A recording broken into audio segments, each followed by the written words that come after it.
Hello, welcome back to my channel. This is Bee and I am the Moon Lodge Mystic. We are going to be looking at the new moon going on in Virgo. This is an ongoing part of my channel where I do the lunar cycles, and I'm a sidereal astrologer. I specifically am learning Vedic astrology, so that's the perspective I come from. And for me, the new moon is in sidereal Virgo. I know it's in Libra and tropical, but bear with me. I have an intro to astrology series on my website if you want to learn more about sidereal astrology and just astrology in general. It's applicable to Western astrologers and Eastern astrologers. It's on my website. I will link it in the description below. But let's get started. First, I'm going to go through an astrological forecast for this new moon, and then we will be doing a tarot reading with these decks. These are the decks that I wanted to use today. I'm excited to use this one. It's a brand new one. So let's head into the astrology. Hello, just wanted to give a quick disclaimer. This is a general reading for entertainment purposes only. Watching my content does not constitute an advisory relationship such as therapy or legal counsel. I am not a certified medical or therapeutic professional, and my readings do not constitute professional advice. My readings are for confirmation of what you already intuitively know for yourself, not to get answers from me. General readings like this are like forecasting the weather for the entire planet. I can say that it is summer in the northern hemisphere, but summer looks very different from region to region, so please use your best judgment, take what resonates and leave the rest. And now let's get back to the video. Thank you. So, today when this video comes out, it's the autumnal equinox. Which means it's fall. It's officially fall. And I did a pick a card reading predicting events that will happen in the fall for you. So if you want to check that video out, I'll link it as well. If you feel called to do that, I would really appreciate it.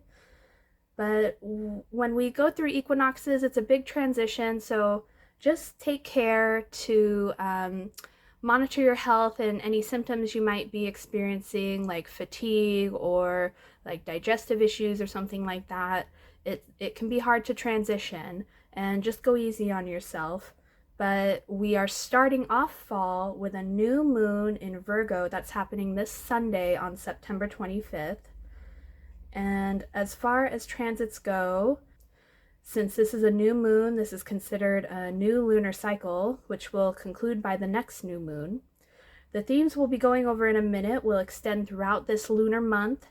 And first we're going to look at the nakshatras. This is a Vedic astrology technique. The nakshatras are the Vedic lunar mansions. They represent the fixed stars along the ecliptic, and there are 27 in total. They kind of go side by side with the zodiac in the sky. The star of Uttara Phalguni is called Danabola, which is at the very end of the constellation of Leo. The nakshatra extends into the first degrees of Virgo, and this new moon is happening right in the 9th degree, so it's right at the tail end of this nakshatra. Uttara Phalguni is part of the Phalguni pair.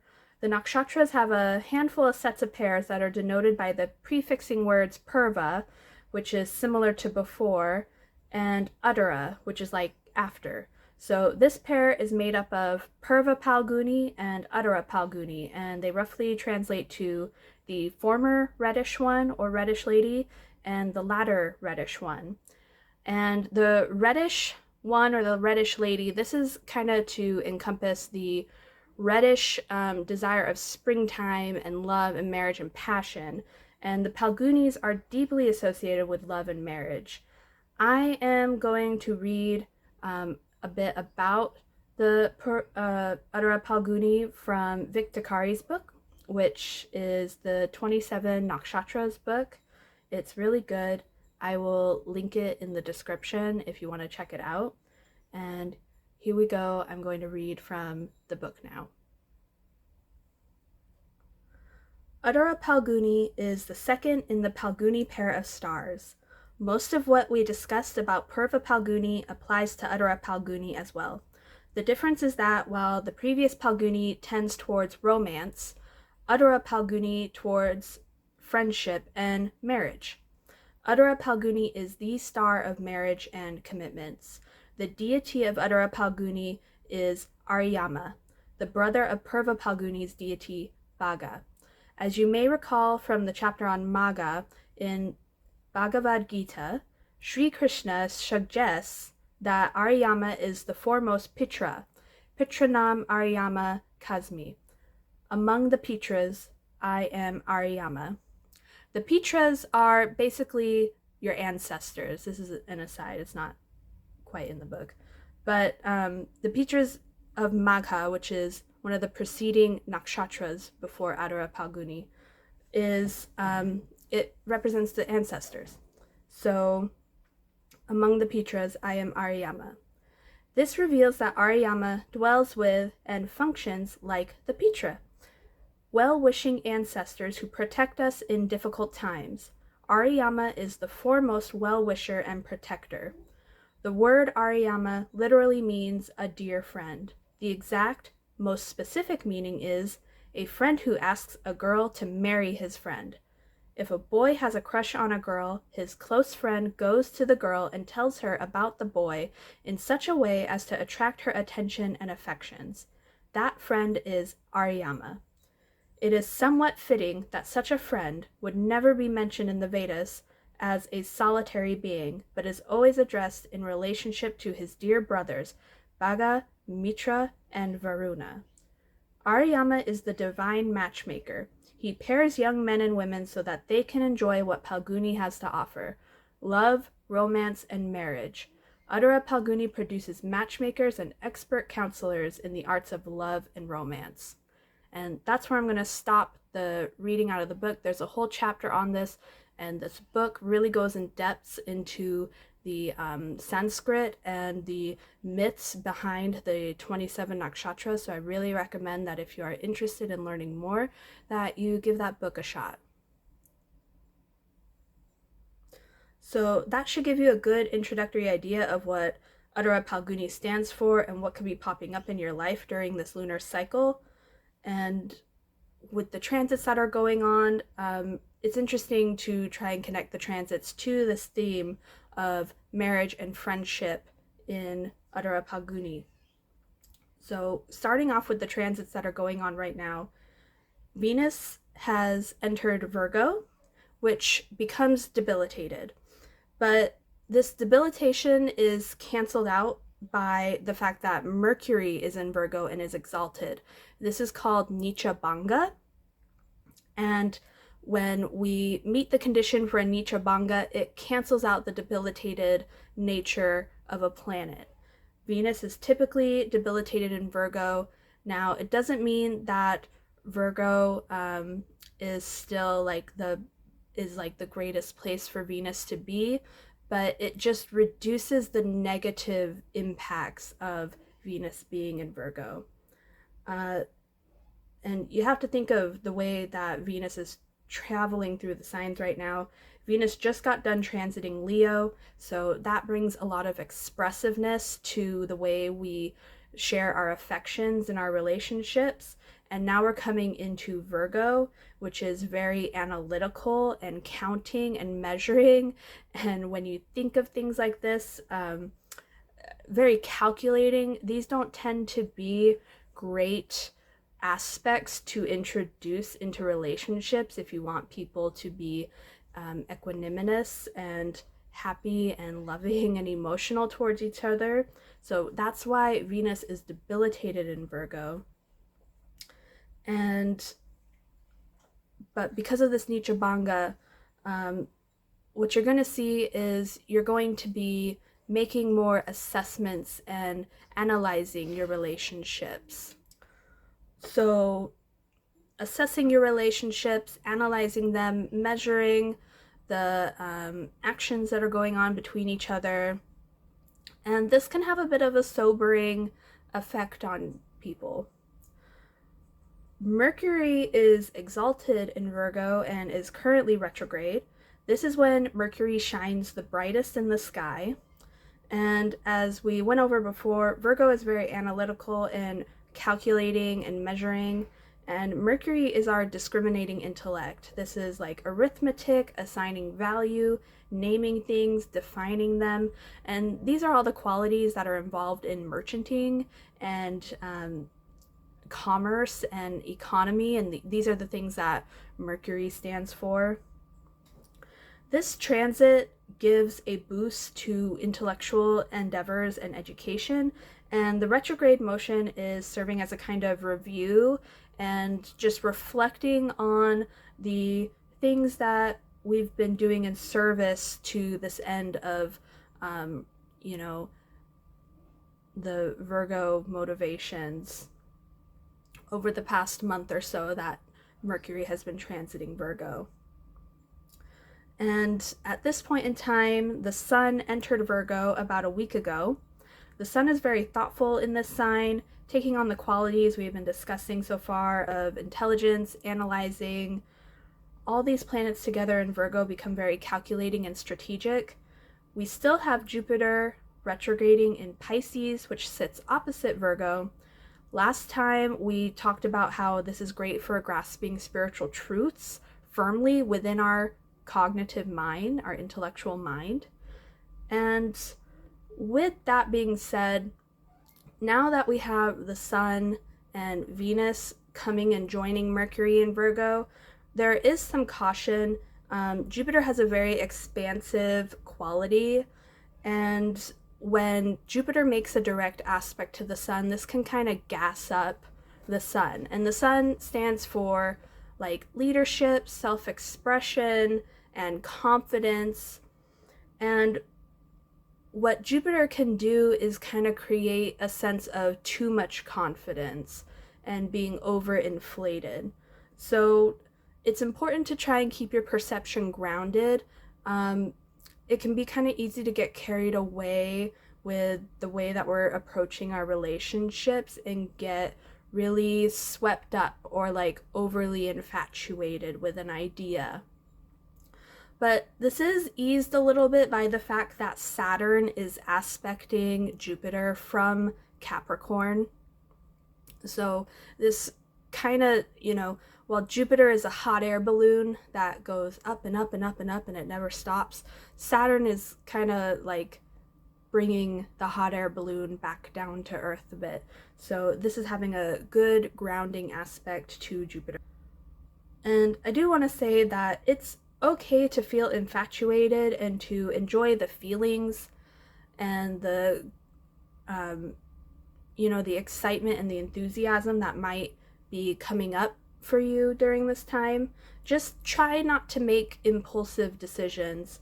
This also comes through where we have Mars transiting Taurus right now, and that can lead to some self-indulgence, and because Taurus is very much about Venusian pleasures and material things, and Mars is very much about obtaining and acquiring and conquesting and stuff like that. So you might be feeling a little bit like you want to do some impulsive shopping, or just really going all in on some relationship that you've only just started and you haven't really gotten a lot of time to know this person. So just make sure that you're reeling in your decision making, but don't be afraid to feel good things. And that about sums up the astrological forecast for now. It's, not a lot has changed with the nodes. We still have Rahu in Aries and Ketu in Libra. This is the north node in Aries and the south node in Libra. This is going to go on for like about a year or so. And what it's really doing is K2 is kind of withdrawing from relationships, which is what Libra is really all about, is these one-to-one relationships where everything is very equal and there's an exchange going on. K2 is a very withdrawing type of energy where Rahu in Aries is very motivated and very focused on conquest and desires. So you might be feeling a bit drawn to put yourself first and to really identify what it is that you are after and what motivates you and brings you passion. And that can kind of also get wrapped up in this transit that we've been going over. It's just a good thing to be mindful of. Just to, the whole thing about astrology is that you learn the transits, you learn what they mean, and then you understand what energies are coming in to your environment as you are moving through life, and you're able to make a more informed decision about how to respond to those energies rather than being completely unconscious of them and acting unconsciously. So that is why we go over the astrological forecast, and this concludes the forecast, and I'm going to move on to the tarot reading now and see what comes through. All right, so welcome back. We are doing the tarot reading now. This is my new deck, the Guardian of the Night Tarot. It's by the same creator as Crow Tarot. I will be linking to it in the description, and let's get started. Looking at this new moon, we want to know what has left the collective energies. What has concluded? What has concluded?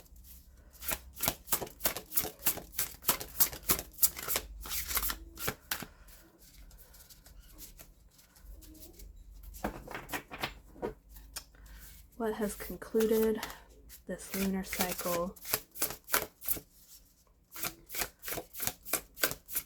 What has ended?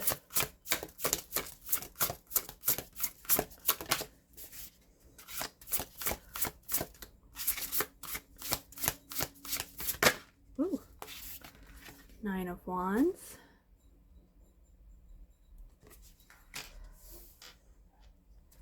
And let us see what is ready to come into bloom, what's ready to grow.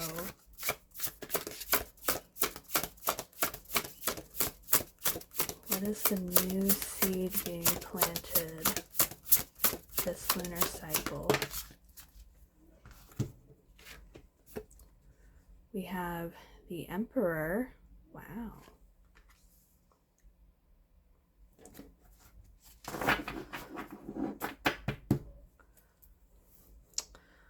And let's see, what is the message of this new moon? What is the message of this new moon? What does the new moon want us to know? The Eight of Wands. And what will be the final outcome of this lunar cycle between now and the full moon? Knight of Wands.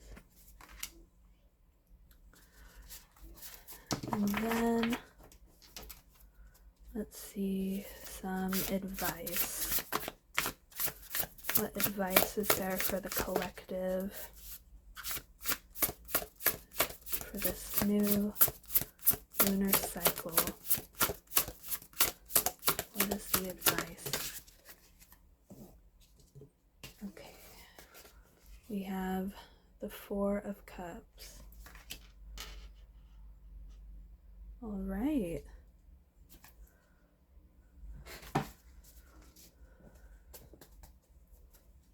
Set these aside. Let me get a feel for this. What I'm seeing is that there was this collective feeling of just surviving and having to protect oneself and really, set up this barrier between ourselves and people who mean us harm, or maybe not necessarily mean us harm, but just aren't good for us right now. Just because someone isn't good for us doesn't mean that they have malicious intentions or that they're a bad person, but sometimes your energy just isn't jiving with someone, and it's not what would be the most nourishing for you in that moment. So there was this period of really having to withdraw. The porcupine, they release their quills when they need to protect themselves. And you might have been feeling a little standoffish and not wanting to really engage or tussle with these foxes. Foxes are very intelligent, and sometimes that can lead to a lot of mental restlessness, having to do mental jujitsu with people, or to really be on your toes mentally to be able to engage with someone who you love very much but is just not on your wavelength at the moment. So that is ending, and what we're seeing coming through, the seed that's being planted, is the Emperor. And we see there is a ram here, and that reminds me of the Rahu in Aries that I was speaking about before. And I think now is a great time to identify any ambitions and to, let's see, this owl is perched on what looks like a sword, and he holds knowledge of the light, where he wants to target and move towards. Yes, and these feathers have been gathered, and they are there. They are resources, little wishful feathers that have come through, and this Emperor is very secure and ready to take flight, like the hawk we see here in the Eight of Wands. So this was the message of the new moon. So this is like, to me, it's saying act quickly. And we have this swirl here, which to me looks like a snake. And snakes are very transformative. It's time to shed your skin. And this Rahu and Ketu, they are actually serpents. They were once a single person in Hindu mythology. There was, at the beginning of the world, there was the churning of the ocean with the gods, and they were searching for the Amrita that would give them immortality. And as they were churning the ocean, lots of things came out, Lakshmi, wealth and all this, and then the Amrita finally came through, and all of the devas, which is like, there's the devas and the asuras.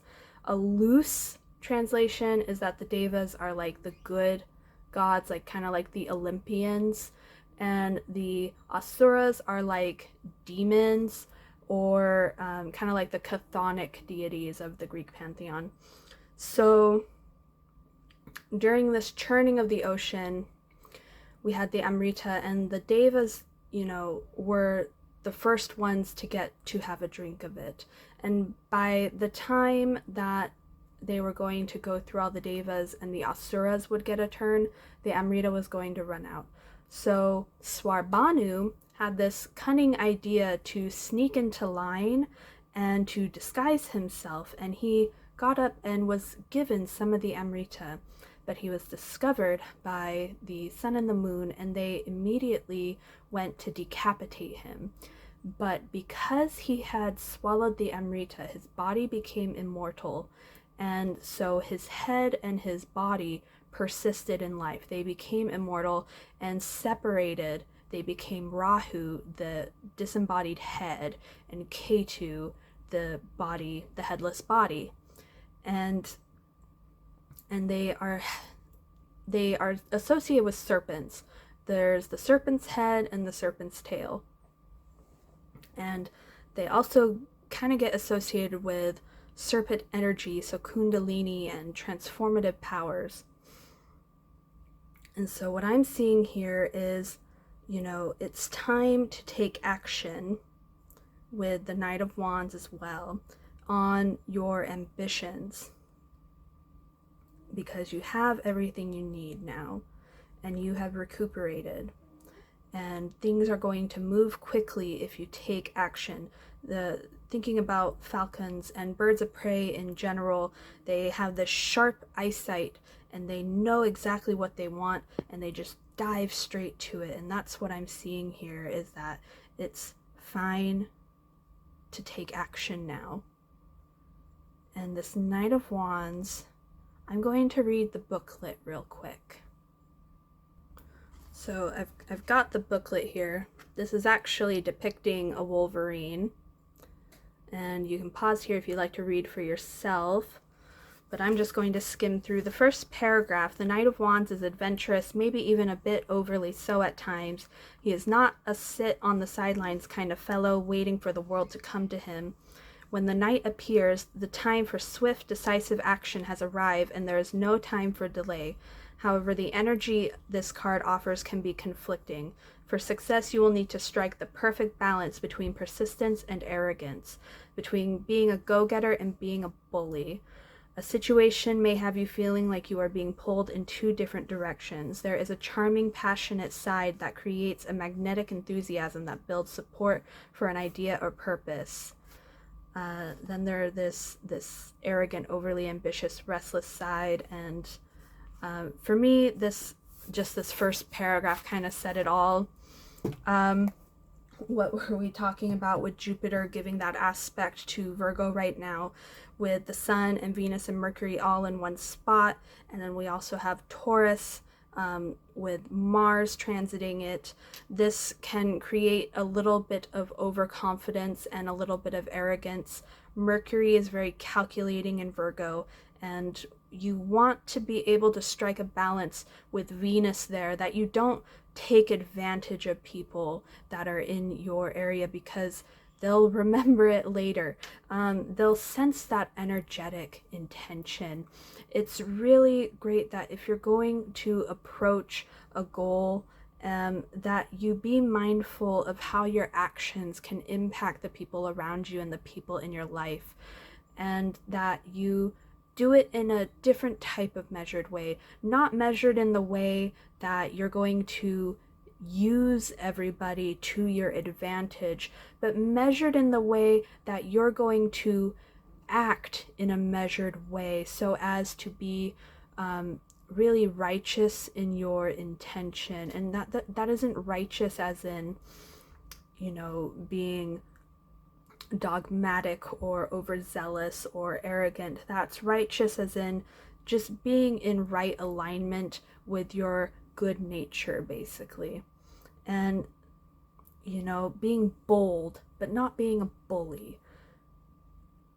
It's really easy to tip into the bully side of things with some of the transits that are going on. Not too bad, because we have this earth energy, a lot of earth going on, so it's very grounding. But that Rahu and Aries, just be a little careful about losing sight of the people around you. Ketu creates that blind spot in Libra, and you can lose sight of your impact on your environment, thinking that, well, I deserve to go after this thing. And you do deserve to go after it. Just try and be mindful. And that's, the advice here in the Four of Cups with this sweet little armadillo. I love him. He gives me such happy vibes. And these fireflies, usually the Four of Cups can kind of talk about apathy, but for me, I'm seeing this as kind of like a wholesome, watering energy. We have a lot of fire and flare going on over here, and just bringing some soothing energy into your actions, going inwards and making time to meditate. Meditation is a wonderful activity during the new moon. During a new moon, the moon represents our perception and our emotions, our mind, and when it's in the new moon, it's being completely engulfed by the sun, basically. And the moon is basically like blacked out, so it's kind of like emotions and perception and sensation is dulled down, which is great for meditation and going inwards. There's less distraction coming up to the surface. There's less of that monkey mind a little bit.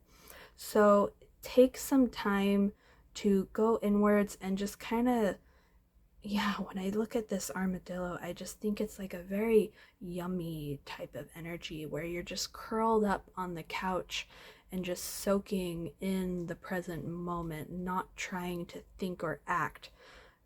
Invite some stillness into your experience, and what you need, your solutions, they will come to you and they will just float gently down. So that's what I'm getting from the tarot cards.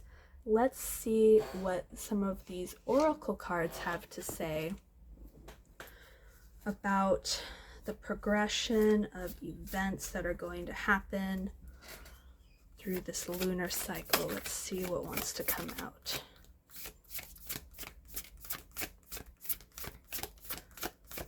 So any additional messages, please?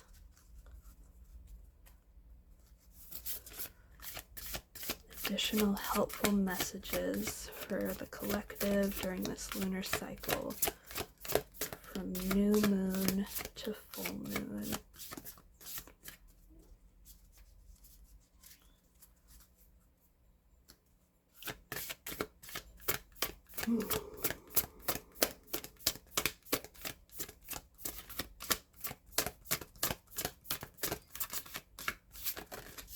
Here we go.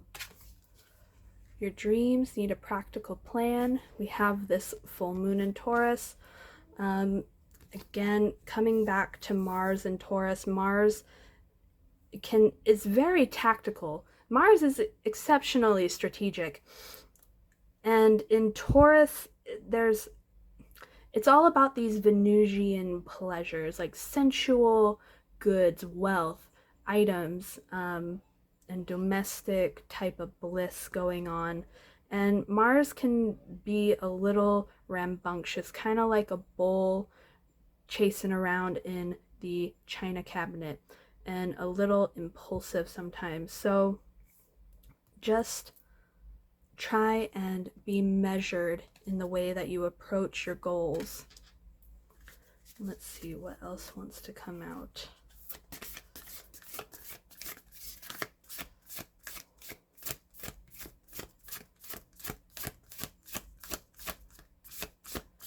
Any more additional messages for the collective energies of this new moon?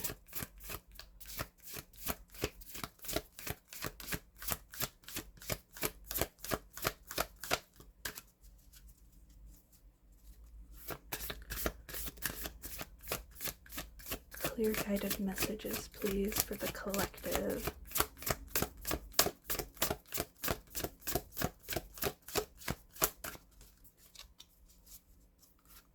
Try this one more time. Any additional messages? Whoops. Okay. There we go. Sometimes you have to set a limit. We have Void of Course Moon, which came out on top of Expect Powerful Change. So let me look at these for a second. We have another full moon here, so nothing will come of this situation. To me, this can mean two things. One is that this situation here, where there was some struggle and maybe some conflict, you don't have to worry. Nothing bad is going to happen here. The other message that I'm getting is that if you don't plan out concrete actions to take, then nothing's going to materialize. You have to act. It's not enough to just wish for things to happen or to have a great idea. Again, we come back to all of these grounding energies that are going on in the transits right now. You need to take concrete actions. You need to actually do things and create something tangible with your actions in order for there to be measurable progress towards your goal. And then expect powerful change. If you take this advice, basically, some magical things are going to happen. We have a new moon eclipse. It's a new moon right now. I was just telling you how when it's a new moon, the sun engulfs the moon, basically. It's called a combustion. And because of that, the moon is weakened, which, you know, we talked about how that is supportive for meditation and going inwards, but also through doing that type of inner work and reflection, you can really bring about some powerful, long-lasting, enduring changes to your whole personal being and your personality right now. This is really a great time to be taking action that will create enduring results. Not just like, oh, you know, that was cool, but something will really shift in your life. And now we're gonna go into the animal guides. So even more animals. I was just really feeling called to the animals today. And we'll see who wants to come out to offer any advice or additional messages to the viewers in this audience.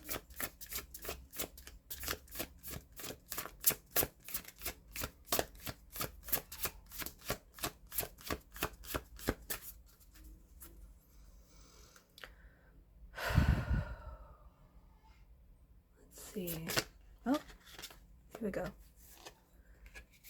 We have wolf, heart medicine.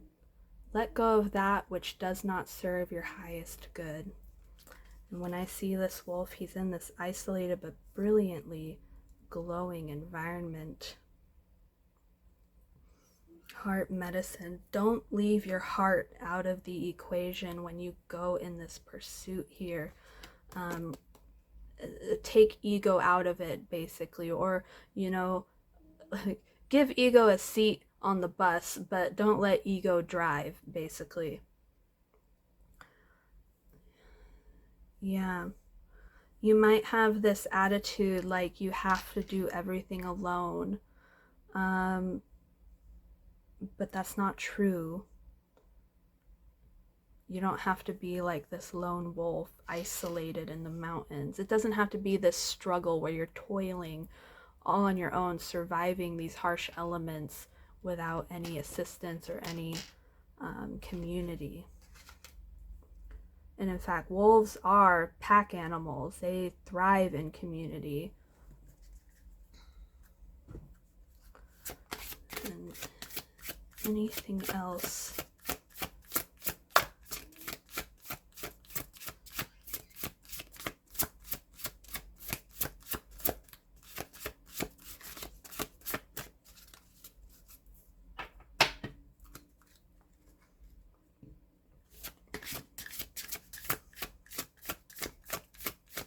Any additional messages?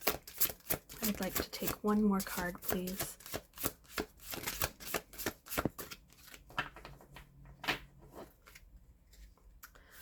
One more card, please.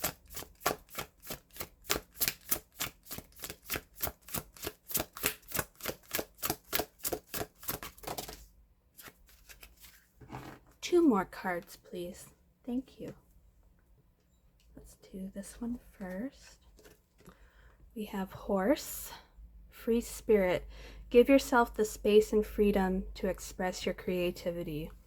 And all these crystals here to me is reinforcing this in the mountain, reinforcing this earth energy. And horses are just brilliant. They, we associate them with freedom and free spirit, but also they're so empathetic and so remarkable creatures. So I think this is kind of reinforcing some of the messages about keeping your heart in your game. And then leaf cutter ant, army of life, ask for help, seek support, you are not alone. That right there, that was exactly what we were saying earlier. So let's see where he can fit. I think we're just gonna have to sit him right here. Right there we go. Okay, I am going to move on to some affirmations now after I sip my tea.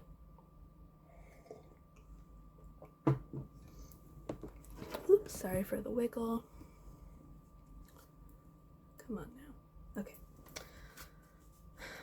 So let's get some affirmations that will be helpful for approaching the goals that the viewers are brewing.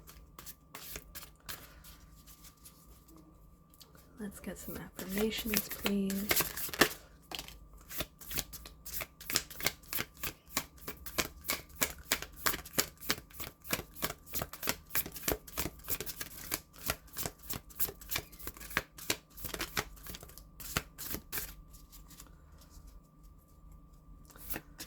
Some helpful affirmations, please.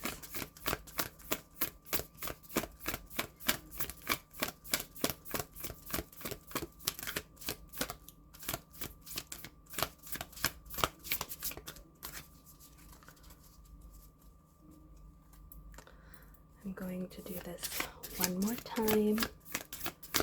Please give us some helpful affirmations.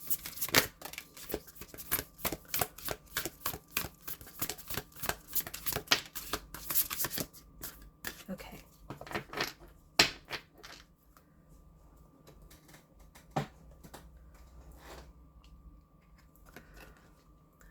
I rejoice in my unlimitedness.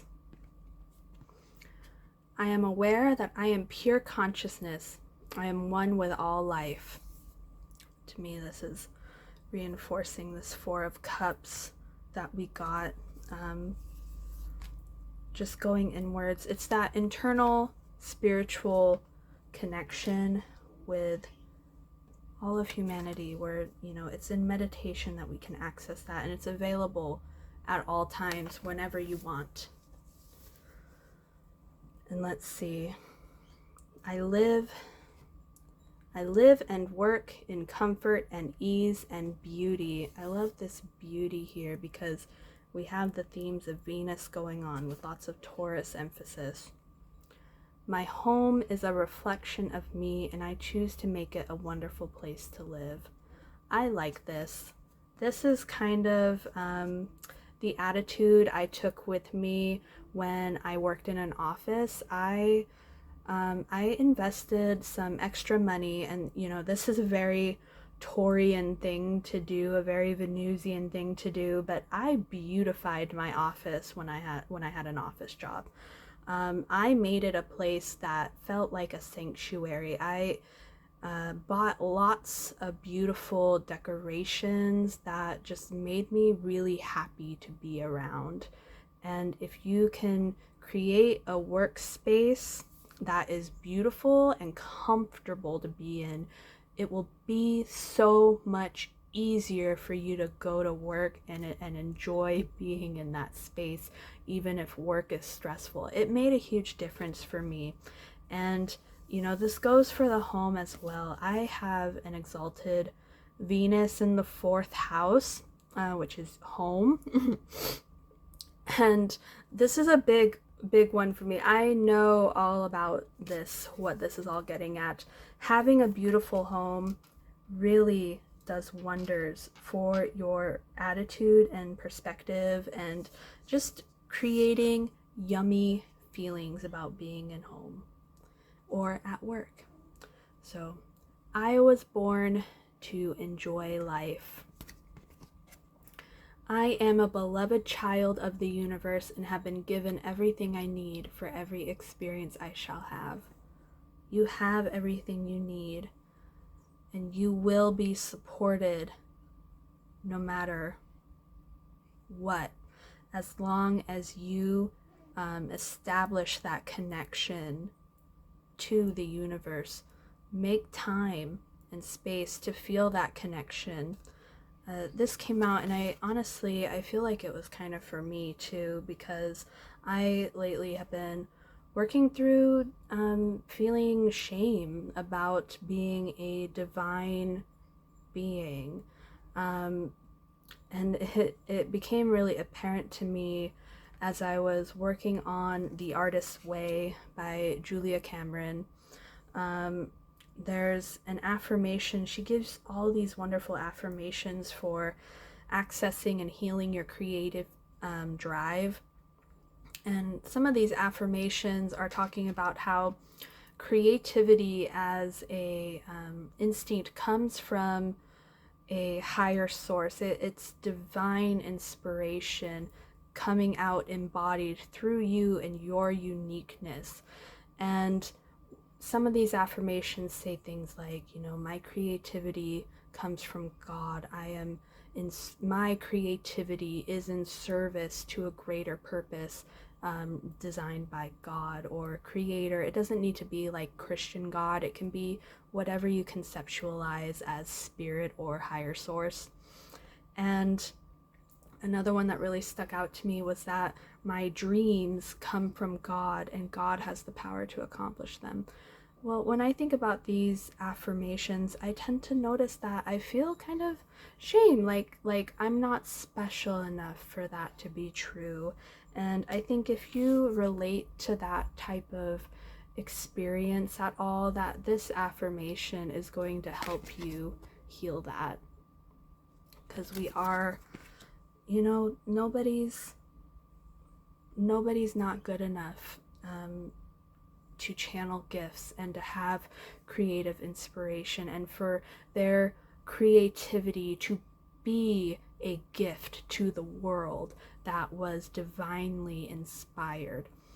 You can think that you suck at art and whatever, but you being creative is an act of service to the world. And it might not make sense if you think like, oh, well, it's not getting a lot of visibility or something like that. But it's not about the success. Just being creative brings wholeness into your being, which allows you to act from a conscious perspective. And when you are acting from a conscious perspective, you are bringing goodness into the world through existing and being your authentic self. And your authentic self is someone who feels joy around others, who feels like they belong, who acts without shame for who they are. And that is how we give our gifts to others in this world, is by connecting with who we really are and what really drives us to feel joy and inspiration and whimsy and playfulness and connection with others who are in our environment. And that is the message that I'm getting for this lunar cycle. That's where I'm going to end it. Thank you so much for watching. If you resonated with this, I would really appreciate it if you left a comment and liked my video. And I would especially appreciate if you shared this video amongst your friends or your networks. It would really help me out a lot. And thank you so much for giving me an opportunity to deliver this message to you guys. And I hope to see you next week. I will be releasing a pick a card reading. And I really hope you enjoy it. It's going to feature my dog Gilgamesh. So I hope you watch and subscribe so that you get those notifications, and I will see you next week. Bye!